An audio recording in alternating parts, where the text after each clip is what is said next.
আমি বিভিন্ন talk show দেখতেছি, কেউ এই কথা আলোচনা করতেছে না। হাদি কি, হাদি কেন টার্গেট হলো? হাদির একটা ভয়েস আছে। ভয়েসটা কি? সে কোনোদিন বিক্রি হয়নি। কার কাছে বিক্রি হয়নি? ভারতীয় আধিপত্যবাদের কাছে। জহির রায়হান, শহীদুল্লাহ কায়সার যখন বিক্রি হয়নি, তেমন হাদিরও দেখেন, ওই ভাই বললো হাদি হচ্ছে ইনকলাব মঞ্চ, সেটা কোনো তেমন পলিটিক্যাল পার্টি না। একটা ছেলে দুইজনকে নিয়ে প্রতিদিন লিফলেট বিলি করে, সে তার কোনো সেরকম কি বলবো আন্ডারগ্রাউন্ড পলিটিক্যাল পার্টি নাই, তার সে ফোর্স নাই, কিছু নাই, সে কারো জীবনের জন্য হামলা স্বরূপ তা না, সে চাইলেই কালকে একটা সরকার ফেলে দিবে তাও না। তাহলে আপনি ওনাকে কেন অ্যাটাক করলেন? কারণ উনি যে ক্ষুরধার বক্তব্য দিয়ে ভারতীয় আধিপত্যবাদের বিরুদ্ধে যে অবস্থান নিয়েছে, সেই অবস্থান নেওয়াটাই হচ্ছে তার কি একমাত্র গুনাহ।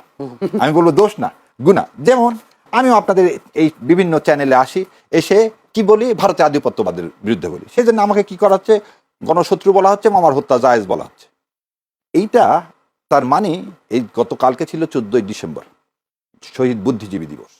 এই বুদ্ধিজীবীদেরকে যে কারণে হত্যা করছিল সেদিন ভারত, আজকে একই কারণে আমাকে, হাদিকে, ফারুক ভাইকে, আপনাকে, যারা ভারতীয় আধিপত্যবাদের বিরুদ্ধে বলবো তাদেরকে কি করা হবে? হত্যা করা হবে। যেন এ দেশটা কোনোভাবেই ভারতের কলোনির বাইরে যে একটা স্বয়ংসম্পূর্ণ স্বাধীন রাষ্ট্র হিসাবে আমরা, আপনি বললেন না 16ই ডিসেম্বর আমাদের মূল লক্ষ্যটা কি ছিল? পাকিস্তান আধিপত্যবাদ থেকে আমরা মুক্ত হব, মুক্ত হয়ে আমরা একটা স্বাধীন দেশে বসবাস করব গর্বের সাথে। সেই গর্বের সাথে যখন করব, 16ই ডিসেম্বরের পরে আপনি কি করলেন? মেজর জলিলকে 71 সালে মেজর জলিলকে ভারতীয় বাহিনী অন্তরীণ করলেন, সে একজন সেক্টর কমান্ডার। তাহলে সেদিনই বোঝা গেছে যে আমরা যে স্বাধীনতার সূর্যটা 71 সালে 16ই ডিসেম্বর উদিত হয়েছে, সেই সূর্যটা কেউ না কেউ মেঘাচ্ছন্ন করে দিতে চায়। সেই জন্যই কিন্তু আমাদের 36 জুলাই। আর ভাই আপনাকে একটা জিনিস বলি, বললেন না একটু আগে দুষ্কৃতিকারী বা ওই ভাইদের পার্টির যাকে 14 দল, এরা কি সিং টুগেদার স্যাং টুগেদার, নৌকা মার্কা নিয়ে তো সবাই ভোট করছে। এবং এই হাসানুল হক ইনুরা, জাসদের যদি 22,000 কেন, 2জন কর্মীও যদি মরে থাকে এবং শেখ মুজিব তাদেরকে মেরে ফেলে দিয়ে থাকে, এটা তো অস্বীকার করার কিছু না। আপনি সংখ্যা বাদ দেন, 22,000 হলো না, তাহলে সেই রক্তের সাথে বেইমানি করে ইনুরা আওয়ামী লীগের সাথে হাত মিলানো না? যে ইনুরা ওপারে যেতে পারেনি, ওপারে গেলে ভারত তাদের বামফ্রন্ট যারা করতো, কাজী জাফর থেকে শুরু করে আসম আব্দুর রব থেকে শুরু করে, তারা তো ওপারে যেতে পারেনি। আজকে তারাই কি করতেছেন? ওনাকে সমর্থন করতেছেন। এবং এই জাতীয় পার্টি আপনি দেখেন তো, জাতীয় পার্টির ফিলোসফিটা কি? Is there any philosophy? সেই পার্টিটা কি করলেন? 13 সালে তারা ঘোষণা দিলেন আমরা ইলেকশনে যাব না। ওপার থেকে কি আসলেন? ফরেন সেক্রেটারি আসলেন, এসে এরশাদ সাহেবের কানে একটা পরামর্শ দিলেন, জেলের মধ্যে থাকতে চাও না বাইরে থাকতে চাও? কারণ খালেদা জিয়া তোমাকে জেল থেকে কোনদিন বের করতে পারবে না। এই জেলের ভয় পেয়ে যে লোক সেদিন কম্প্রোমাইজ করে বিনা স্বীকৃতির মাধ্যমে পরের দিন কি বলে দিলেন? হ্যাঁ আমরা ইলেকশনে যাব। এবং ভারত কি ন্যারেটিভ দাঁড় করলো? বেশিরভাগ লোক ইলেকশনে গেলে সেটার নাম গণতন্ত্র। আজকে হঠাৎ করে ভারত ইনক্লুসিভ এই কথাটা পাইলো কোথায়? এবং আরো একটা জিনিস আপনার মাধ্যমে বলে দিই, গণমাধ্যম কর্মীদের জন্য, ভাই যেমন বললেন না ন্যারেটিভ তৈরি করা, কেন ভাই ইনক্লুসিভ? তুমি যে স্বেচ্ছায় এই দেশ ছেড়ে চলে গেছে, কেউ তো একটা জোর করে তো হাসিনাকে পাঠায় দেয়নি, যে স্বেচ্ছায় চলে যাবে তাকে আপনি জোর করে কেন প্রাসঙ্গিক করতে চাচ্ছেন? আপনার উদ্দেশ্যটা কি? কেন ভারতকে আপনি প্রাসঙ্গিক করতে চাচ্ছেন? কেন ভারতীয় আধিপত্যবাদের কাছে আপনি সারেন্ডার করতেছেন? এই যে আজকে একটা দেখলাম যে সায়ের মন্তব্য করছে, বাক স্বাধীনতা বন্ধ করে দেওয়া হচ্ছে, আনিসদেরকে কি অ্যারেস্ট করে। শোনেন সায়ের সাহেব, একটু দয়া করে রোকেয়া প্রাচীর সম্পর্কে আপনি একটু লেখেন যে অনলাইনে রোকেয়া প্রাচীর কি করতেছে। শাওনকে ডিবি অফিসে নিয়ে যেয়ে আপনি কেন অ্যারেস্ট করতে পারলেন না? কেন আনিসেরা প্রাসঙ্গিক করতে চাচ্ছিল আওয়ামী লীগকে? কেন মাসুদ কামালরা দুইটা আওয়ামী লীগের মধ্যে একটা ইনোসেন্ট পার্টি আর কি নর্মাল পার্টি করতেছে, এই চিন্তাটা নিয়ে এসেই আপনি কলিগের হত্যাযজ্ঞ করলেন। হাদি তো সহজ সরল মনে আসছে, তার পরিপ্রেক্ষিতে কিছুই জানা, সে যে পাশে আজরাইল নিয়ে ঘুরে বেড়াচ্ছে, এটা তো তার মনের মধ্যে আসবে না। সে তো দেশপ্রেমিক, আর সে তো সবসময় বলতেছে আল্লাহ যখন নিয়ে যাবে কুল্লে নাসের জায়কাতুল মউত, সে তো সে মৃত্যুর জন্য রেডি। মিয়ানমার তার যে ফেলানির কাজটা করেনি, আপনি ফেলানিটা দেখেন কতজন করছে না কতজন না, ফেলানির মতো যে কাজটা আপনি একটা দিন দেখেন, ওটা আমি আসবো ফেলানির মতো ধরুন যে। আচ্ছা, আপনার এই প্রশ্নের উত্তর দেওয়ার আগে একটু সবার সামনে দেখাই ইতিহাসের চিহ্নপত্র, এই 3য় খণ্ডের পেজ নম্বর 699, আমি একটু পড়তেছি। শহীদুল্লাহ কায়সারের মৃত্যুর সংবাদ শুনে জহির রায়হান একেবারে ভেঙে পড়েন।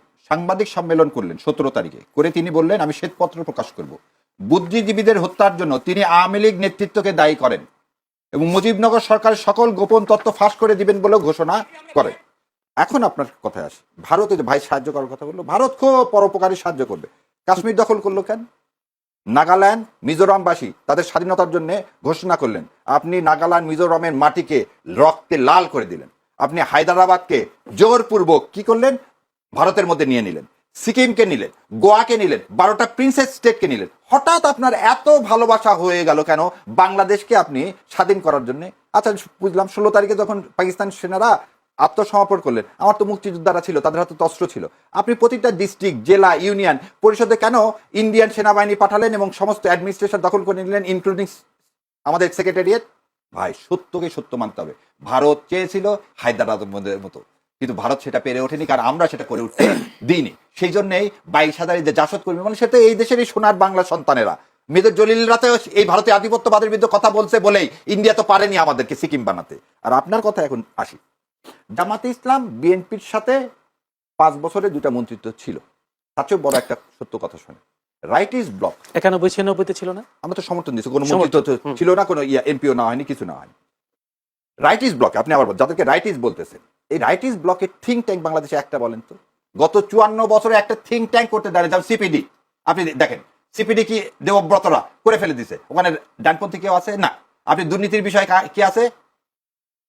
আপনি যতগুলো থিঙ্ক ট্যাঙ্ক, শাহরিয়ার কবির থেকে শুরু করে মুনতাসির মাউন্ট, আমাদের এটা হচ্ছে আমাদের ব্যর্থতা। এটা আমি বলবো না যে বাংলাদেশ জামাতে ইসলামের ব্যর্থতা, এটা বিএনপির ব্যর্থতা, যে আমরা থিঙ্ক ট্যাঙ্ক করে আজ পর্যন্ত সঠিক ইতিহাস মানুষের গোড় দরায় পৌঁছায় দিতে পারিনি, যেটা সবার কাছে গ্রহণযোগ্য হবে। এই জন্যেই 17 বছর শেখ হাসিনা এই খেলা খেলছে, 5 বছর শেখ মুজিব খেলছে।